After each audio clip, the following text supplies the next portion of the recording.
Hello, everyone. My name is Kiana Grant. I'm an education specialist, and today I will present SFSP meal pattern requirements.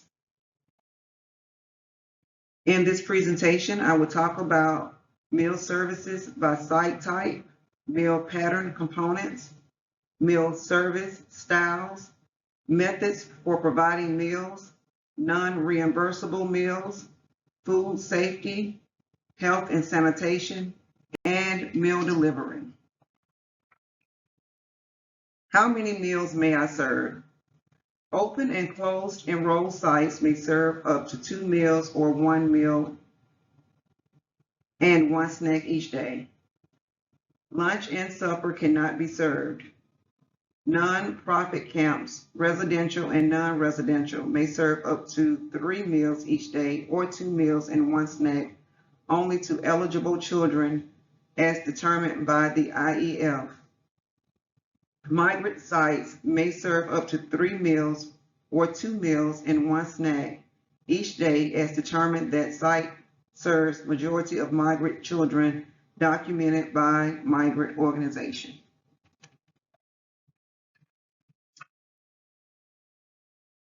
The allowable combination for meals are breakfast only, snack only, lunch only, supper only, lunch and snack, breakfast and snack, breakfast and lunch, supper and snack, breakfast and supper, 2 snacks. Now let's take a look at the required meal components.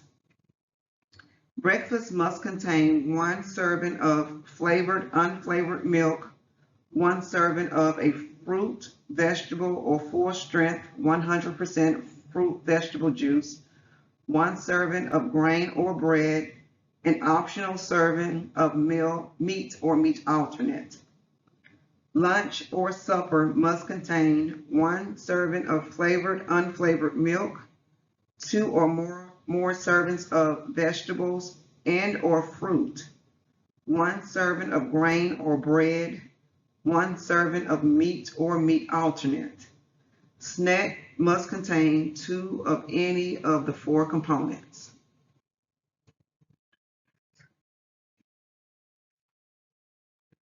On this slide, there is information about reimbursable meal pattern for breakfast. You have your milk, 1 fruit or vegetable, and 1 grain or bread. Next, we will look on this slide for the lunch reimbursable meal pattern. You have 1 milk, 1 fruit or vegetable, 1 grain, bread, 1 meat or meat alternate. And next, we'll look at the snack reimbursable meal pattern. You have to select 2 of 4 components, 1 milk, 1 fruit and vegetable, 1 grain, bread, 1 meat alternate.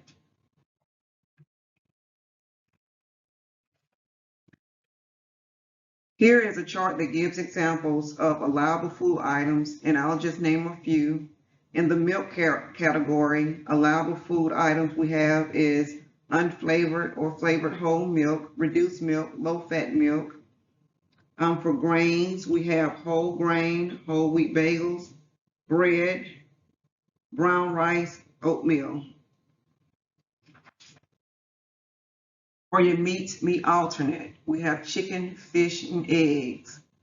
You have your cheeses, such as Swiss, American cheese, beans, we have the black eyed peas, the chickpeas, kidney beans. For nuts and seeds, we have hazelnuts, peanuts, pecans. Yogurt can be commercially produced yogurt, unsweetened or sweetened yogurt, and alternate protein products. We have burger patties, meatloaf, and pizza toppings. Vegetables and fruit. Allowable fruit items are dark green leafy lettuce, kale, spinach. We have starchy corn. We have apples and bananas for fruits. And for your juices, you have the full strength 100% fruit or vegetable juice, and it may not be served as part of the reimbursable snack if milk is the only other component served. Juice or syrup from canned fruit does not count as fruit juice.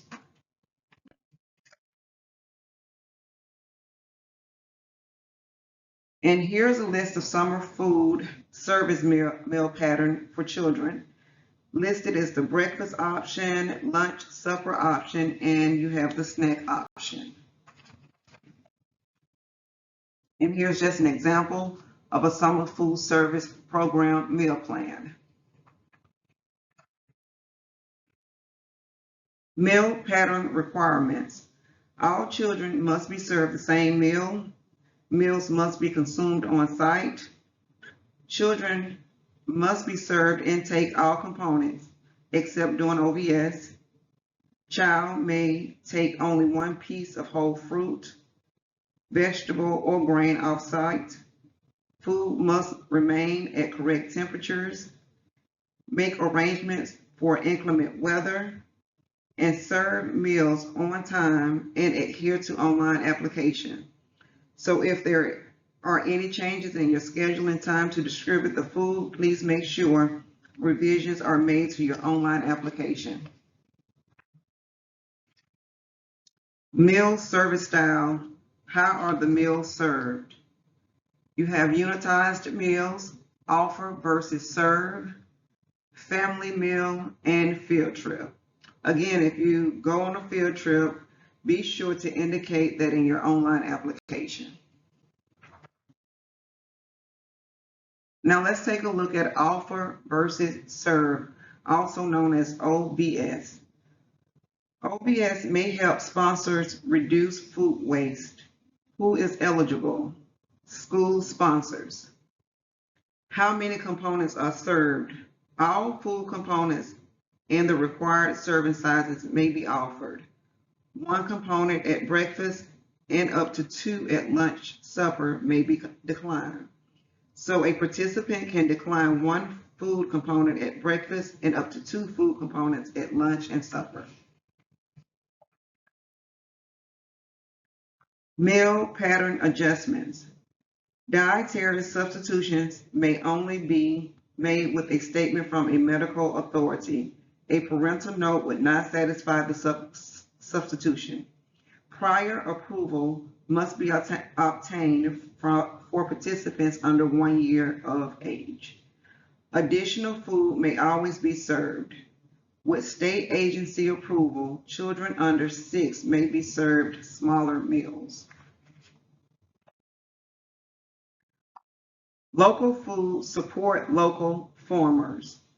Why are local foods so important, and why are we promoting local foods? Because they can improve meal quality and appeal, encourage kids and teens to develop healthy eating habits, educate them about where their food comes from, and they can be purchased from local farmers or farmers markets.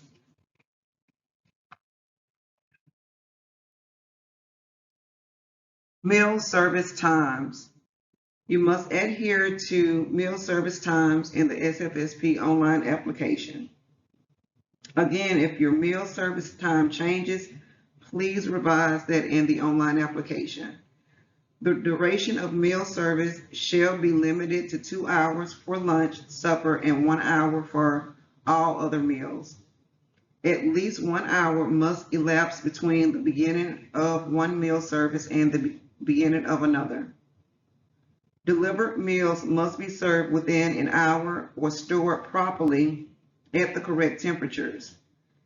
Meals served outside of the approved meal service or unapproved meal services shall not be eligible for program payment.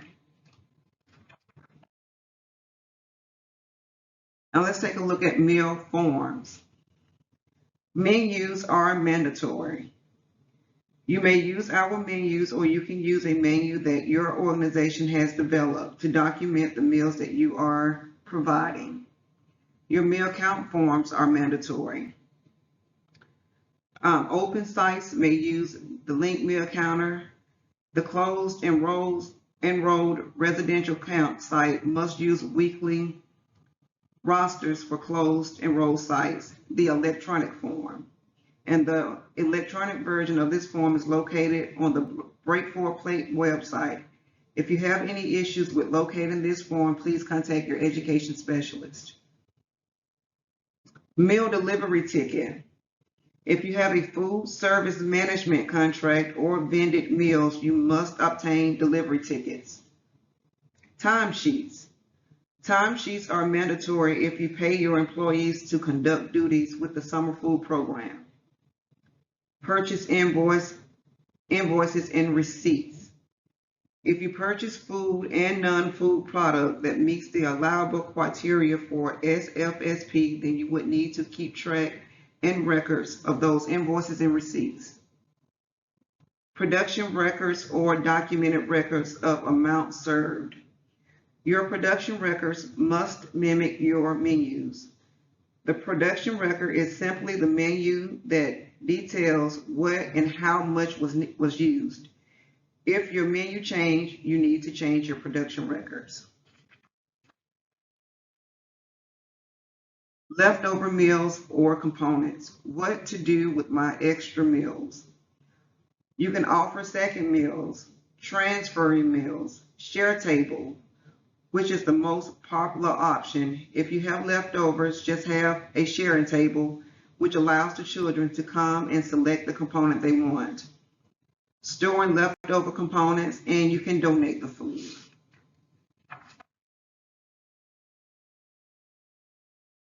Purchased unitized meals. That can be done with a food service management contract company, a school food authority, and any other vendor. Meals must be unitized unless you have received approval from the state agency to serve bulk meals. This information should be captured in the SFSP online application.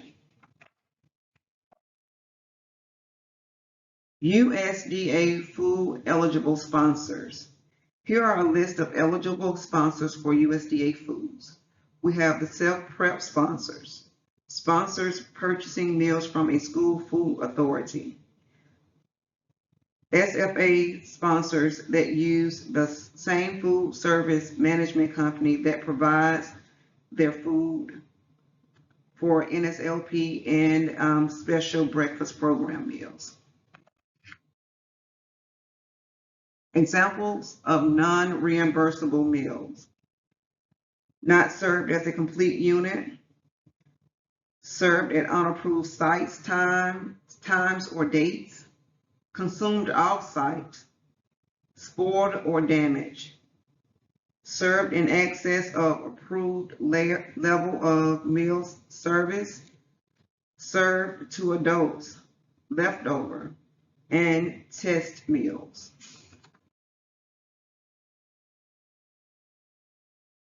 Meals served to adults. Program adults who work directly with the meal service at the site as either a volunteer or a paid employee may be served a meal for free who meets the definition. These meals may not be claimed for reimbursement but may be counted as operating cost. Non-program adults do not work in any direct way with the meal service at the site, such as a parent or a guardian. If a sponsor chooses to serve meals to non-program adults, the sponsor may charge a fee for the meal. The cost of meals served to non-program adults may be counted as part of the sponsor's operating cost. Okay, when a sponsor chooses to serve meals to adults, the rules below may be followed. All children, including any person who meets the definition of 7 CFR 22.52, must be fed first. Income from the sale of adult meals and non-program funds used to pay for adult meals must be documented as income to the program to offset documented cost. And meals served to children, including second meals, program adults, and non-program adults, must be counted and recorded separately on the daily meal count form. More about meals. Number 1, a snack must contain 2 food items. Each item must be from a different meal component. At snack, juice cannot be served when the other component is milk. Also, you cannot have a juice and a fruit. Number 3, all processed meats combination food must have a CN label or product specification sheet. Number 4, buy fresh fruits and vegetables from local vendors or farmers markets. And number 5, please refer to the SFSP meal pattern chart. Let's take a look at food safety. All sites must arrange for delivery if the meals are not prepared at the site and arrange for storing the meals according to local health standards. Meals must be delivered 1 hour or less before they are served, unless meals can be held at proper temperature until meal service. Proper facilities must be available for storage. Health and safety regulations. Sponsors must inform local health department of all sites prior to operation by letter and submit a copy to state agency. You will receive a health department letter in your application packet. You must submit this health department letter for each site. Sponsors may provide training on sanitation, sponsors must provide training on sanitation and food safety. Sponsors must make sure food is kept at correct temperature. Here on this side is a reference for control time and temperature. Just always remember that we need to keep hot food hot and cold food cold. Meal delivery. Site personnel must sign meal delivery ticket to confirm meals were delivered as ticket specified. Staple your meal delivery ticket to the site's daily meal count sheet, and you can use the state agency's meal delivery ticket. You can also use your organization meal delivery ticket. Just want to make sure you are recording the meal that you receive accurately. Here is an example of the meal ticket that we've developed here at the state agency. If you would like a copy, please contact your ed specialist. While the delivery driver is on site, please make sure that the site supervisor stores the meal properly.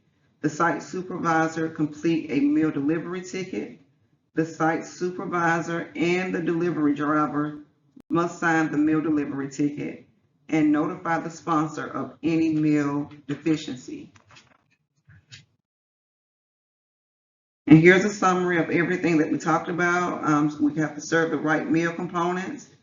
Meals and meal times should be approved at ALSDE level. Comply with health and food safety requirement. Support your local food suppliers. Reimbursable meals must contain all required meal components, and meals can be disallowed. This will conclude my presentation. Are there any questions?